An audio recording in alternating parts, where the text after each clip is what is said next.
when sometimes we forget where we came from. In a way, it's good, but in a way, it's a measurement that you can go to another level. Yeah. Yeah. Like that devotion, gratitude of Junior, when he rode the bicycle to his former primary school, standing there, and look at year 13 in a boarding school in Telugu, and he will be thinking to himself, I've done I've come this, this far. this primary school, now I'm in that secondary school. No? Now, if I go to tertiary, if I go overseas, or if I go to work, I can go even higher to another level. And that is the advantage when you remember where you come from, because it will push you to improve on what you're facing. Yeah. The things of our past supposed to push you to do better in future. Yes. You given another chance. And that's why the gratitude, when we sit and say something good about because you're your grateful. past. Yeah. You know, when you're sharing that, because when you're growing up and you're still in school, you cannot control that. The things that happen to you, you cannot change because you're still a child. But now, as you've gone past that and you remember those days, it gives you that feeling, you know, like, this is my time, I can do this, you know? And I believe most of the parents now, because we've been to school for education, we're supposed to be even better parents than our parents. Because we went through, and we know the struggle that our parents went through. Now you have the resources, you have, I mean, for parents now, that they can... Yeah, because we went through, like, we leave our village and the rural areas, and we come to urban because we want good life. Yeah. But when we arrive there, we're supposed to be even a better parents. Kaya nakalaki may biro dito betul. Because we see the transition. We see the struggle. So we will want our children to be better than what we were. Yes. So when I look at Elijah, I look at the three girls, and I look back and when I was in school, the struggle there. And it boosts you, and you are more grateful than ever that you came this way, and now they take the baton and they move to another level. So we're supposed to improve all the time. And that family table talk like this is very helpful because it assists us to see where we can improve. It's like a performance measurement. You measure, you know, like the yardstick. You measure how far you have come and what you can do better. So, and most parents also, they are busy with work. There are a lot of other contributing factors, even with the community or even with the churches. We go to church, we belong in the church, and that is why I like for the church that we belong to. We always remind them every Tuesday is a family time. No church commitment. Stay with your family, spend it with your family, talk to your children, talk to your family. It can be over, 50 cents cone or ice cream, or it can be just a container of ice cream, or it can be just tea with saparaki, whatever it is. But face your family and just be parents and normal people at home.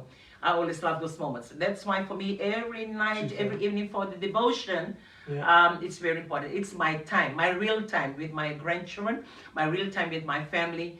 And I will always remember that. Now I'm ready the fact that next year, Joshua and Carlos may not be at home. They may leave home to attend the uni. And I'm dreading the fact that they're not part of it. So I'm trying to now, because I know by next year it wouldn't be the normal family now.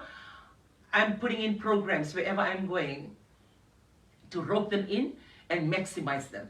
Because by next year, I will not be able to control their schedule. When they're in school, it's easy. But now when they're going to university, there's another season, another life, another change. And I'm trying as much as possible to, incorporate whatever that they need to take with them to be that base and to be that foundation.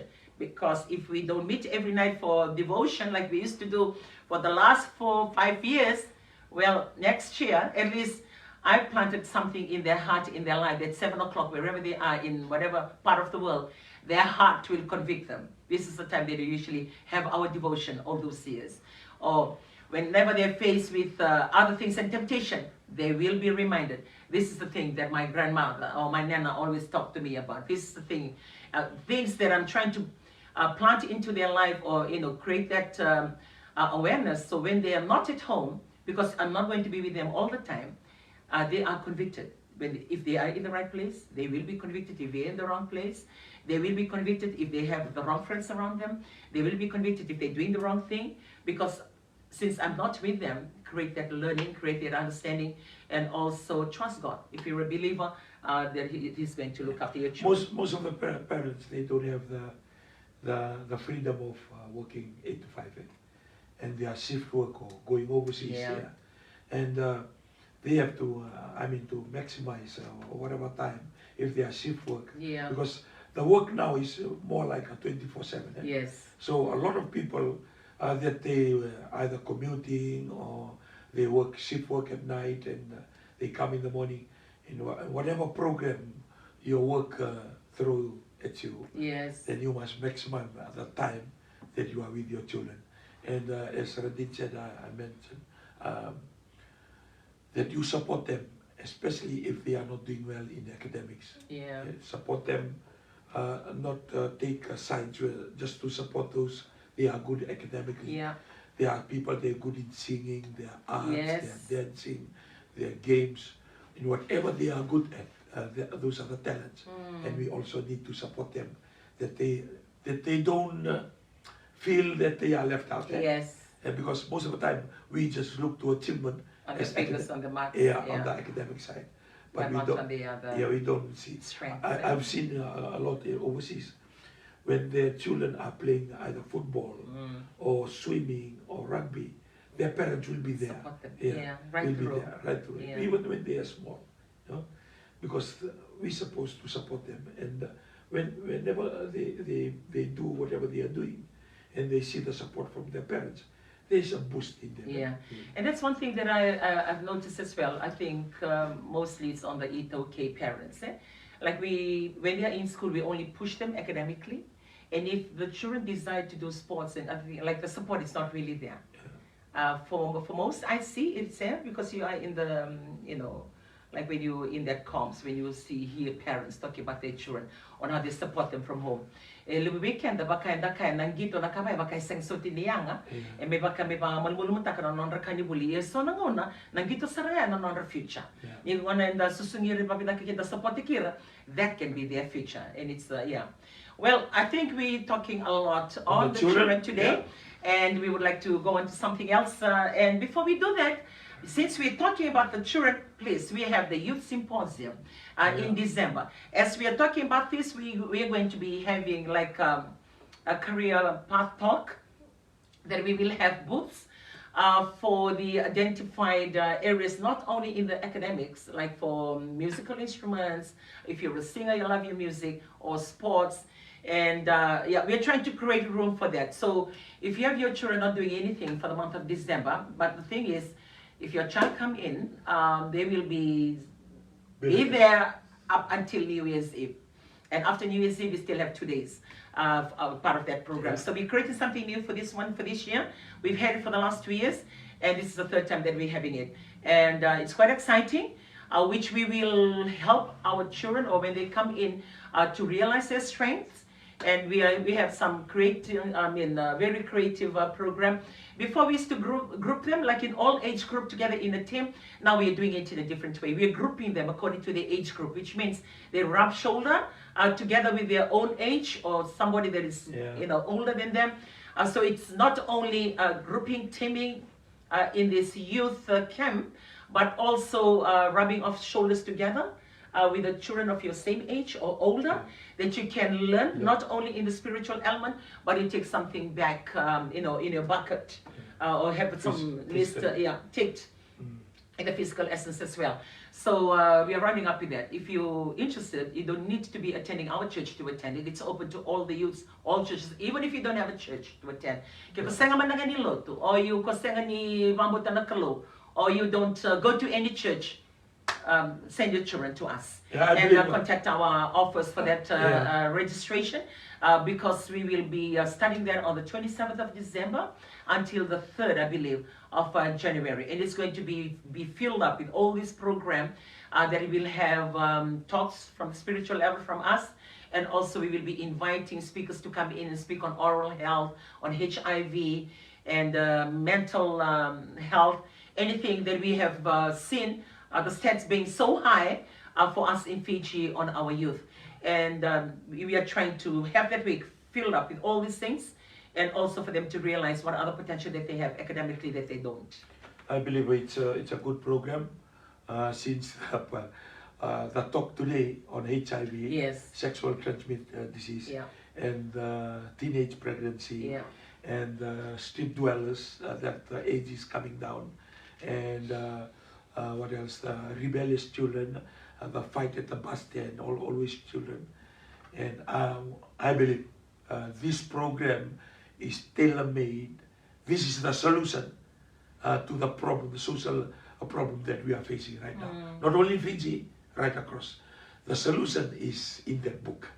And we'll mix it with career, we'll mix it with activities, sports activities, quiz, and also spiritual element every morning and every night. So I believe it's a jam-packed program. Yeah. For young people. We did it last year and it was very exciting, and we believe thousands of youth will flock into the dome 27th of December right up to the 4th to the 3rd of January. So parents that you are watching, I believe this is the best place. This is the best place to send our young people. We must remember that the other side of the world is putting up programs. We talk about drugs, we talk about marijuana, we talk about glue sniffing, we talk about rebellious pornography. It's on the rise.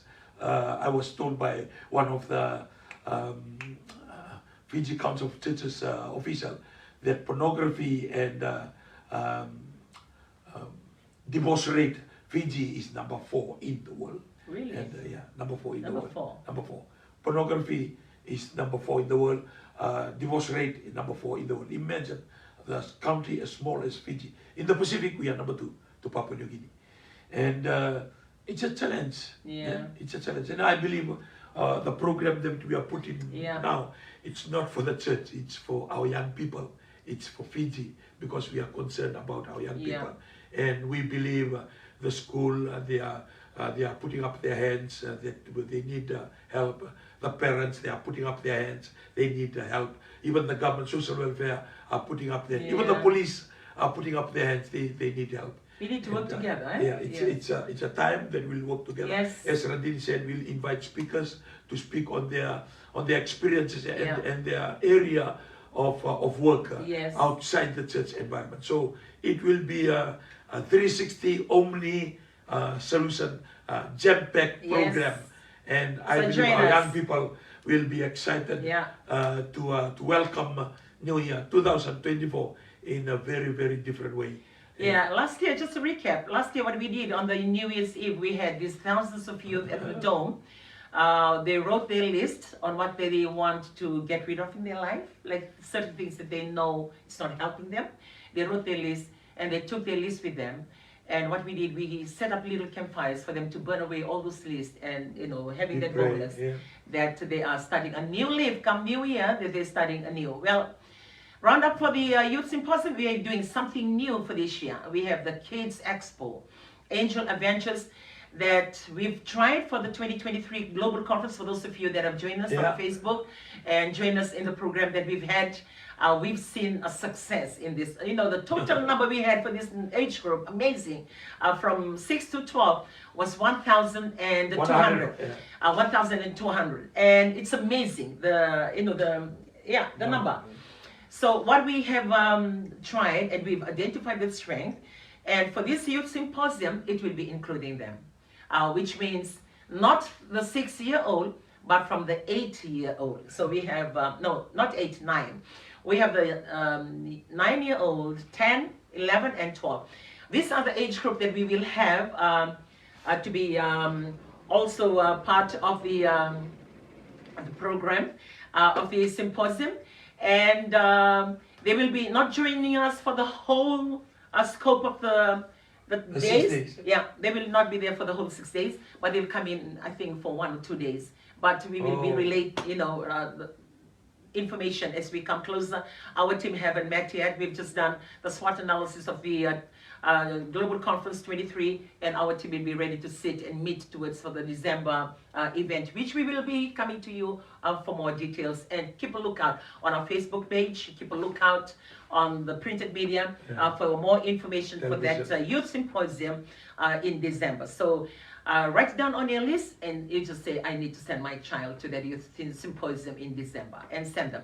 If they're not keen to come and stay with other children and camp in the billeting place, they can come in daily. Drop them in the morning, pick them up in the evening after the program. We had a few that we've noticed they don't belong to New Methodist, or they don't attend New Methodist, but a few of our people have met them at the car park on how they've been just bringing their children, dropping them off, and picking them up later. That also, whatever works for you, you do it. We're here to support you, and also we'll work together to create that awareness, that fun that these children can find in their lives and find purpose. Yeah. Well, we've spoken a lot on the children today. It was from the HIV and the sexual transmitted disease. Now that you said it again, 4th in the world. Well, that's who we are. Fiji, we are 4th in the world for pornography. And I believe that is a disease. It's not only a disease, and people are addicted to it. And, because we want to turn a blind eye on addressing the issues. And mostly, pornography is mostly men, according to the stats. Mostly men, and now it's going down to children, and even in the children in school, because of the accessible to those websites. According to that stats, it's a concern. And if we don't address it, or that we say that it's not good, it's not right, it's unethical, it's ungodly. And no wonder we have maybe the cases of rape, the sexual criminal activities that based on touching, assault, and even rape, maybe comes from pornography. That people are addicted to pornography, and they think that is the way they should live their life. And because we don't address it in church, we don't address it in the community, we don't address it in the Bosni Tikina, Bosni Vanua, Bosni Koro, because this is a problem. And it's thriving. It's thriving because this is one of the business in the world, and that's why the human trafficking, the sex slave, all these things, because it's a reality. And maybe because the perpetrators are male, they don't want to talk about it. They sweep it under the carpet. And I believe family table talk like this. And even pastors like me, that you watch. Because pornography, I believe, when it's on the rise, you cannot control it in a way because people have the privacy of their phone. It doesn't mean that when you're a pastor or you're married, then you stop yourself from accessing those kind of websites. I believe people still do that, and they watch that. I don't know what do they get out of it, but they love doing that. And well, if you speak from the platform of going to church and being a Christian and serving God, that is just a sin in itself. Like you don't entertain those kind of thing, but the sad thing about it, it's happening to the church people. People who go to church are actually watching pornography. I mean, pastors are watching pornography, and like just by saying it, this is the thing that we don't want to talk about. You don't want to talk about that, but you cannot control your children. And I saw a headline in the paper, one of the old papers. I think we were having coffee that day. Then I picked up this old paper. I think it was like a week old. Funny, like when you open it, and then you have this big headline: primary school students, they're experimenting sex. I mean, you're talking about primary school students, and with that young age group. Why are they experimenting sex? Because they are watching pornography. If they watch it, they want to experiment it. If they are not watching it, they are seeing somewhere from home. Because it takes them to go and experience it because they've seen it somewhere. Either pornography or somebody lured them to it. Movies that they or watch. Movies that they watch. And that's why you just don't watch any movie. You just don't watch any program that comes, or even the website today, according to the stats from Fiji Council of Churches, and they want to address, they want to go public, which they must, not only from them, individual church too.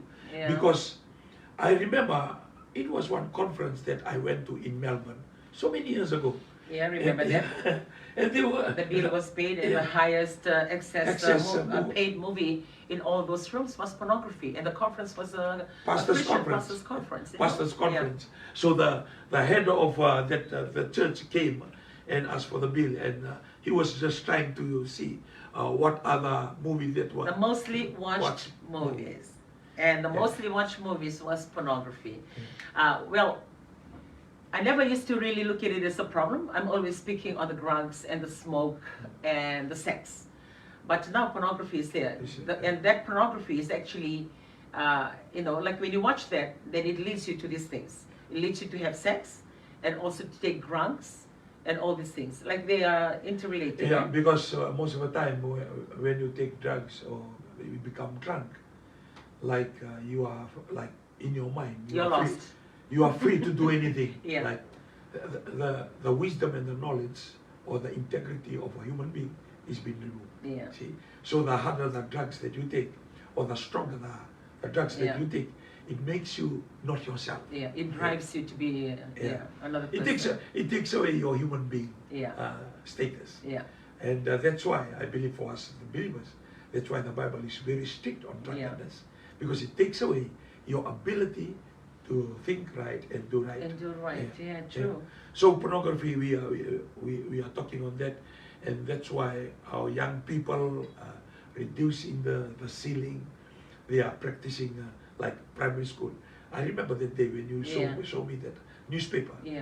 Even the primary school and 10, 11. I mean, when you're in primary school in your days, boy, you don't even know what's A and B. like you just go to school. But you can't stop. The world is evolving and coming with all those changes. Things that we don't want to talk about, then we need to talk about it.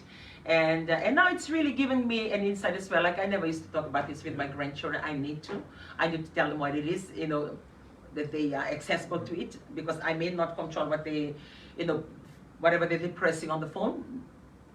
And their friends tell them to do.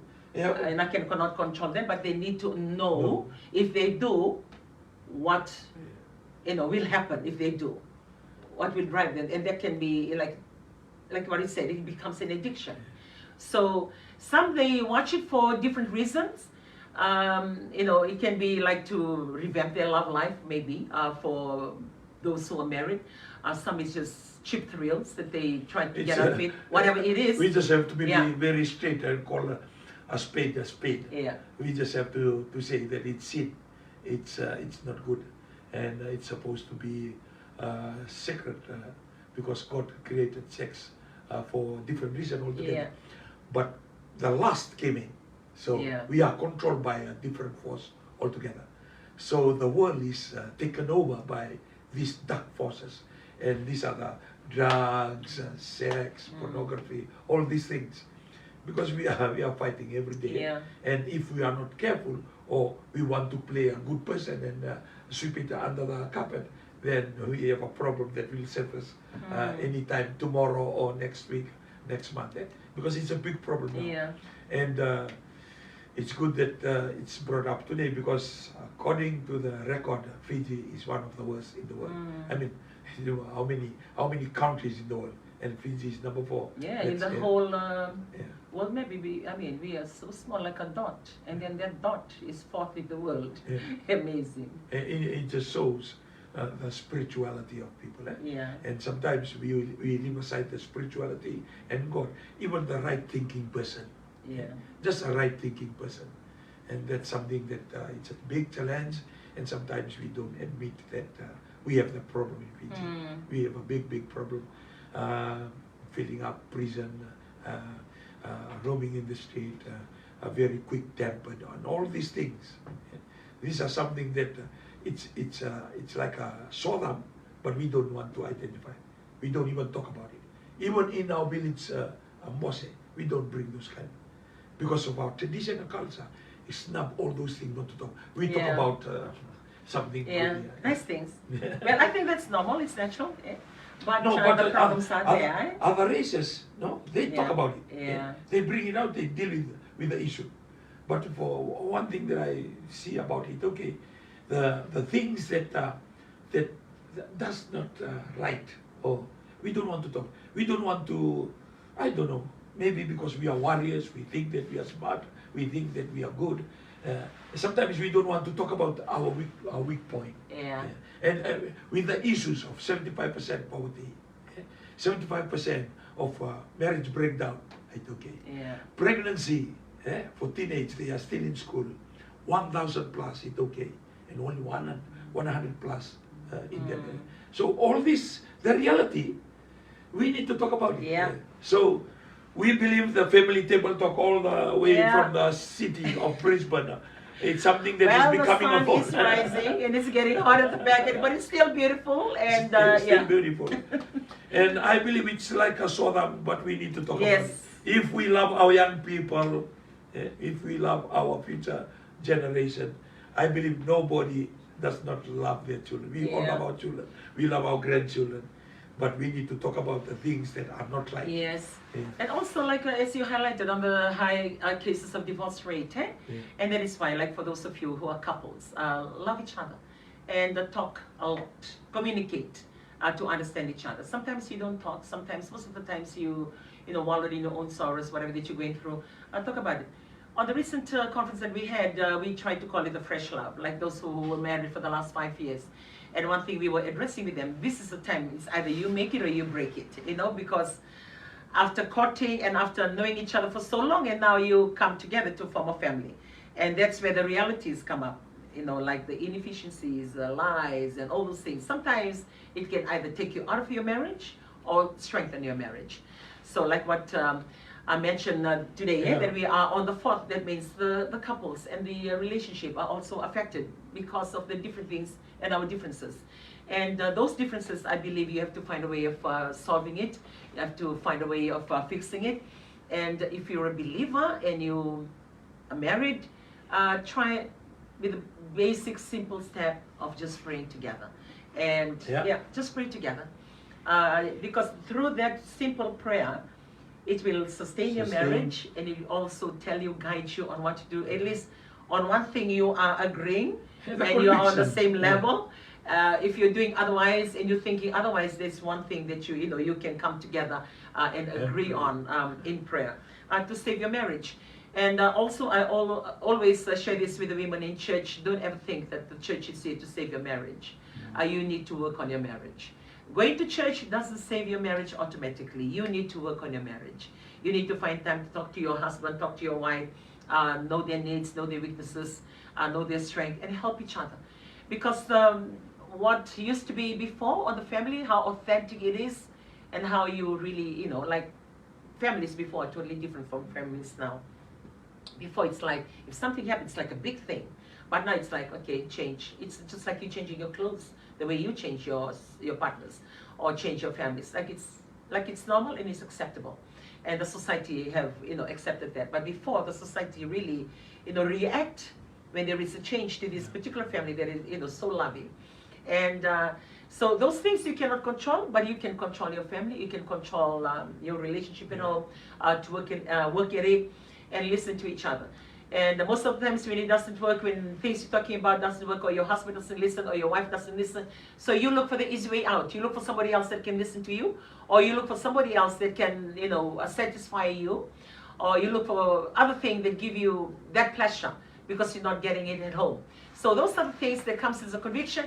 And even though this program, as much as we want to move away from the things of God, and we'll say, because we go to church and we always say, okay, family table talk, we don't talk about God, we don't make it too godly, to benefit our people, or too churchy, but as and when we talk about it and go deep into the issues and things we talk about the family table talk, it takes us back to God. Whether you like it or not, we go back there because He's the only creator. I mean, what else to say? Like, as we stood there speaking to young couples, or speaking to the women, I stood and I said, I find it easier to speak to this forum because I know that we all go to church, and when I say that something doesn't work, we have a solution in God. Yeah. And it's different when you talk to a In the world, yeah, yeah. to the world, you know, like secular. Like this one here. Yeah, like you. Because, I mean, what other power out there that can help you? And that is why, like, if you're really curious, what are the Christians? You know, what do they do? Who do they serve? Like for well, example, pop in and find out. You'll be surprised. Full of surprises. For example, most of the counselors, even their family is not working. No? But with God, we will put example